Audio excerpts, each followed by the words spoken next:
और भाई लोग नमस्कार, हम हैं विधान पांडे। लोग हमें प्यार से कहते हैं भैया जी, और भैया जी की नजरों से कोई छुप नहीं सकता। हम लिए हैं बॉलीवुड की खबरों की खबर अपने शो में, जिसका नाम है भैया जी की नजर से।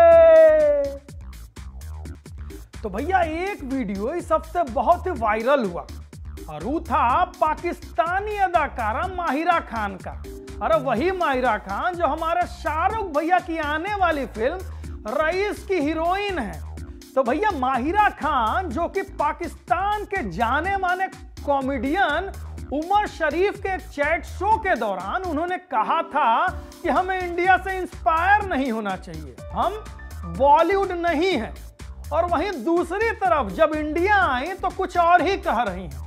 अब आइए हम दिखाते हैं और सुनाते हैं माहिरा खान की दो मुही बात। जो आप अपने आप को बताते हैं ना कि चलो ये तो है या ये तो है, नहीं, आपको इंडिया से इंस्पायर नहीं होना चाहिए, बिल्कुल भी नहीं। हम लोग बॉलीवुड नहीं है। कितनी एक्साइटेड हैं आप रईस शाहरुख खान के साथ फिल्म कर रही हैं जो पाकिस्तान और इंडिया दोनों में काफी कूल है, तो क्या कहना चाहेंगी आप? आपका सपना पूरा हुआ शाहरुख खान के साथ काम? बिल्कुल, सपना भी पूरा हुआ है और बहुत एक्साइटेड भी हूँ, लेकिन इस सबसे ज्यादा नर्वस भी हूँ।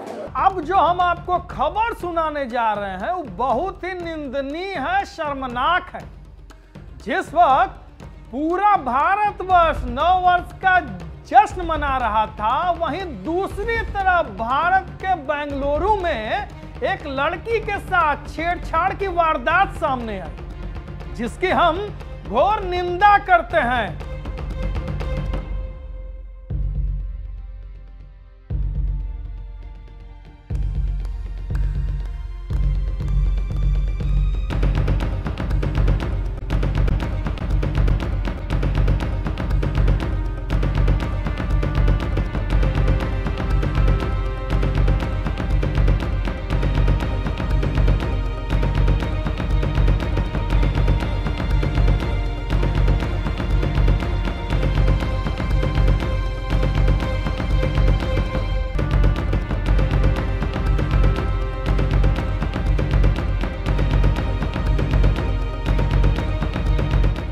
आइए आपको सुनाते हैं कि बॉलीवुड के आमिर खान और अक्षय कुमार इस वारदात के बारे में क्या कह रहे हैं। एकदम डायरेक्ट बोलूं, दिल से बोलूं, आज अपने एक इंसान होने पर शर्म सी आ रही है। एक प्यारी सी छोटी सी छुट्टी बिताए अपने फैमिली के साथ केप टाउन से लौटा, बहुत मन से आप सभी को नए साल की मुबारकबाद दी।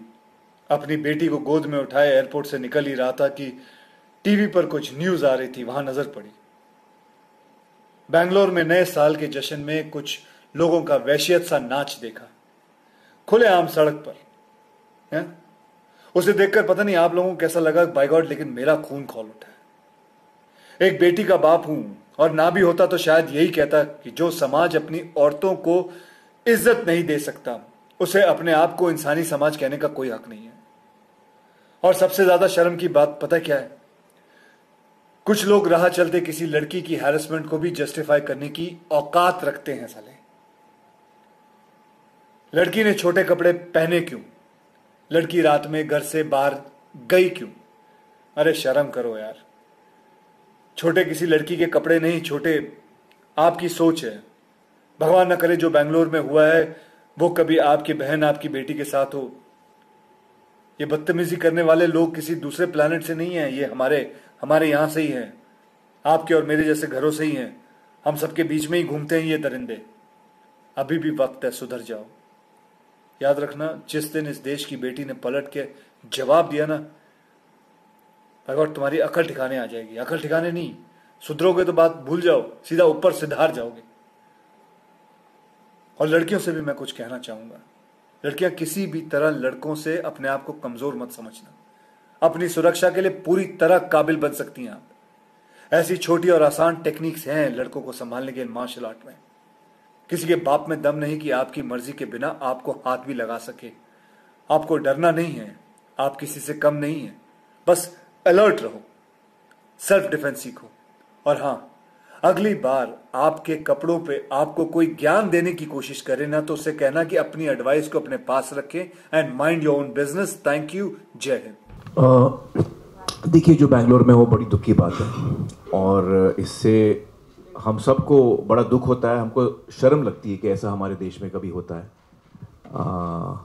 और यकीनन हमें और सरकार को, हर राज्य की सरकार को इसके लिए कदम उठाने हैं और ये कंटिन्यूस कोशिश है। मुझे लगता नहीं कि किसी का इसका कोई एक हल है। और अगर हम महिलाओं की बात करें तो मेरे मन में 2-3 जो विचार हैं जो हमने हमारे शो पे भी रखे, वो यही है कि जब लॉ एंड ऑर्डर बहुत सख्त हो जाएगा और जुडिशरी बहुत जल्दी काम करेगा। आप देखिए अमेरिका में, आप देखिए तो अगर ऐसा कोई इंसिडेंट होता है तो विद इन 2-3 मंथ्स गिल्टी आदमी को केस खत्म होके उसको सजा भी मिल जाती है। जब ये इसमें बदलाव आएगा ना, तब मुझे लगता है एक बड़ा बदलाव आएगा। आज के डेट में जो लड़कियों के साथ छेड़छाड़ करते हैं, गलत काम करते हैं, उनको ये मन में है कि हमारे साथ कुछ खास होने वाला नहीं है।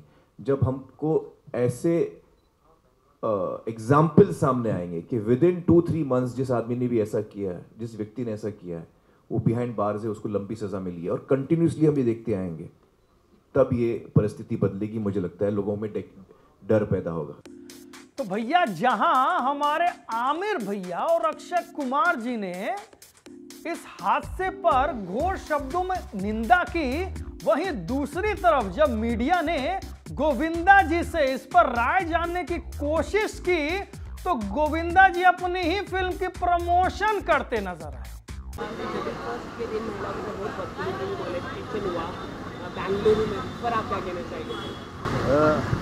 इस फिल्म में जैसे मेरे डांस में डांस नहीं होता, वैसे ही बिना बोले बात करता हूँ।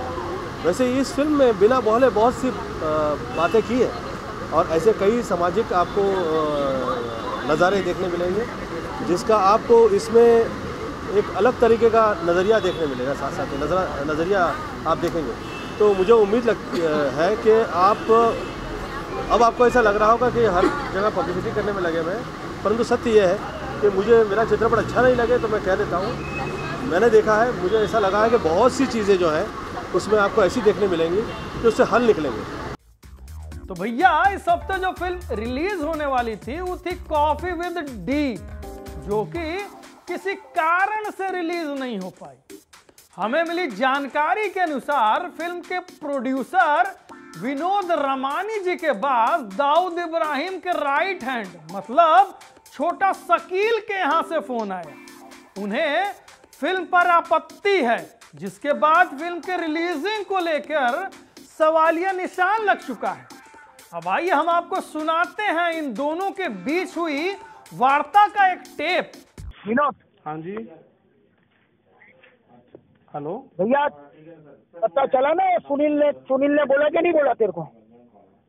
किस बारे में? शकील भाई के माँ से बात कर रहा हूँ, थोड़े शकील भाई के माँ से। हाँ हाँ जी, बोलिए। वो शॉट जितने हैं ना, जी जी, वो भाई के मुतालिक जितने शॉट है वो काट देना। जी जी जी। जरा भी ना बदतमीजी कोई पिक्चर में नहीं होना चाहिए, ये समझ के चलना। जी जी जी जी। हाँ, जरा भी नहीं, कोई भी नहीं। डायरेक्टर तुम हो, मैंने विशाल को भी बोल दिया। मैं डायरेक्टर नहीं हूँ भाई, मेरे को तो मालूम भी नहीं डायरेक्शन कैसे किया जाता है। मैं प्रोड्यूसर हूँ। प्रोड्यूसर है, सॉरी विनोद, प्रोड्यूसर तू है। विशाल को भी बोल दिया हूँ मैंने और सुनील को भी बोल दिया हूँ, और दोनों को मेरी बात हो गई है। अब वो प्रोमो जो भी तुम लोग ने यूट्यूब पे डाले सब निकालो। अच्छा। तो मैंने विशाल को बोल दिया हूँ, तो विशाल ने बोला है कि वो अमेरिकन कंपनी है, 48 घंटा लगेगा निकलने के लिए। वो तो बाकी ये बात तुम दिमाग में रखना। नहीं होते, सही बात है। मैं तो इतना टेक्निकली मुझे नहीं पता नहीं यार, तुम लोग पैसा लगाते हो पिक्चर के ऊपर, तुम लोगों को समझ होना चाहिए ना। गरीब आदमी हूँ, 2-4 लोगों ने मिलके पैसे लगाया, पहली बार फिल्म बनाया है हमने। हम कोई बहुत बड़े पुराने करोड़ों रुपए लोग नहीं है। हमने 2-4 लोगों ने मिलके क्या है, फिल्म में एक्टिंग का शौक है इसलिए किया है, बाकी कोई बड़ा प्रोड्यूसर तो किसी और पे बनाना पिक्चर। अरे भाई ये तो मेरे को कौन है वो? अरे सब मालूम है, ऐसे कैसे नहीं मालूम? पूरे दुनिया को मालूम है, तो मेरे को कैसे मालूम नहीं होगा? तो फिर क्यों बनाया पिक्चर? अच्छा चल, पिक्चर बनाया, पैसा कमाओ, माइक के नाम पे मसला नहीं है, पर बदतमीजी क्यों करवाया? अरे बदतमीजी समझ नहीं है वो, उसमें सिर्फ एंटरटेनमेंट कॉमेडी है, बाकी कुछ भी बदतमीजी नहीं है भाई। तो हम क्या हमने देखा वो पागल है हम? तो यूट्यूब पे क्या चला है तूने देखा नहीं? वापस देख तू। नहीं कुछ नहीं है भाई, कुछ नहीं है। अभी नेक्स्ट टाइम कभी भी भाई के नाम पे कोई भी पिक्चर बनेगी ना, पैसा नहीं लगाना, मैं तो ऊपर भिजवाऊंगा। ये बात इसके बाद नहीं लगाऊंगा। ये तो पैसे दिमाग में रखना, भाई के नाम पे कोई पिक्चर नहीं बनाना। अरे हाँ कोई बात नहीं, नहीं बनाऊंगा। ये पैसे तो तू कमा ले भाई के नाम पे, मैं कमा नहीं दे रहा हूँ भाई, मेरे पैसे निकाल, मैं कमाने की कोशिश नहीं कर रहा हूँ। मैं तो सिर्फ एज ए एक्टर आना चाहता था, पैसे कमाने के लिए नहीं किया मैंने। और नहीं मेरे पास इतने पैसे कि मैं इतने लगा सकूँ। 4-5 लोगों ने हमने मिलके लगाए है, वो निकलने दो। सिर्फ मैं कमाने की बात नहीं कर रहा हूँ। कमाई तुम्हारी बात मेरे को मत देना। मैं पैसे नहीं मांग रहा हूँ तेरे से, कमाई तुम्हारी, मैं जो बोल रहा हूँ कमाई हो गई ना तो तुम्हारी, मेरे पैसे खुद के निकल जाए बस वही बहुत है। उतने तो निकालने दो ना मेरे को। कमाई तो हमारी और तुम्हारी छोड़ दे। हाँ? हम तेरे को एक्सप्रेशन नहीं मांग रहे। भाई के शॉर्ट निकाल, कोई शॉर्ट नहीं रखना। नहीं शॉर्ट नहीं रखेंगे तो पिक्चर में रहेगा क्या? आगे आधे घंटे की पिक्चर देखेंगे क्या लोग? नहीं डायलॉग चेंज कर दे ना, डायलॉग चेंज कर दे।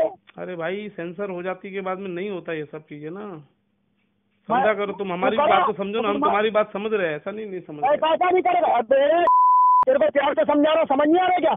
हाँ समझ रहा हूँ सर। सेंसर होने के बाद नहीं होती, उसके बाद इतनी दूर भिजाना रहने लायक नहीं देगा, समझा? हाँ मेरी बात तो सुनो, लेकिन मेरी बात सुनोगे? मैंने तेरे को क्या बोला?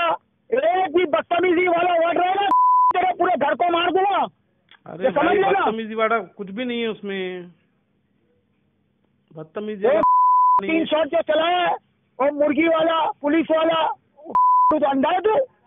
कुछ भी नहीं है उसमें ऐसा, वो तो कॉमेडी ह्यूमर है सिर्फ, मैं वही तो बोल रहा हूँ। आप अच्छे से देख लेना लगे तो एक बार पिक्चर देख लेना। क्या कॉमेडी? काय की कॉमेडी? काय की कॉमेडी? तुम्हारी कॉमेडी में किसी को बेइज्जत करोगे तुम लोग? हाँ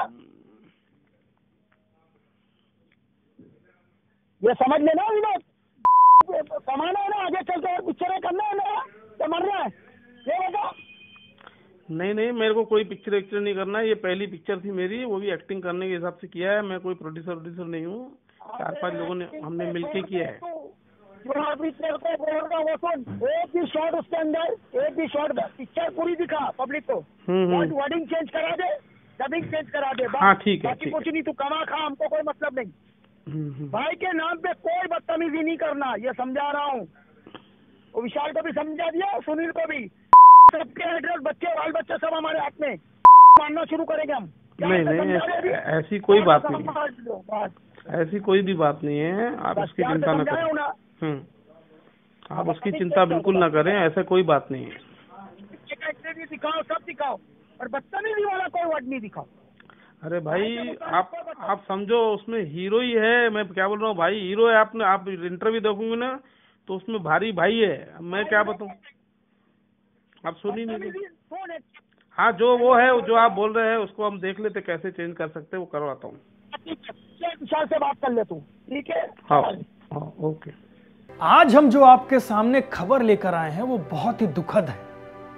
हमारे बॉलीवुड के जाने माने फनकार ओम पुरी साहब का आज ही सुबह हार्ट अटैक आने के कारण निधन हो गया। इस पर हम सबको बहुत ही गहरा शोक है।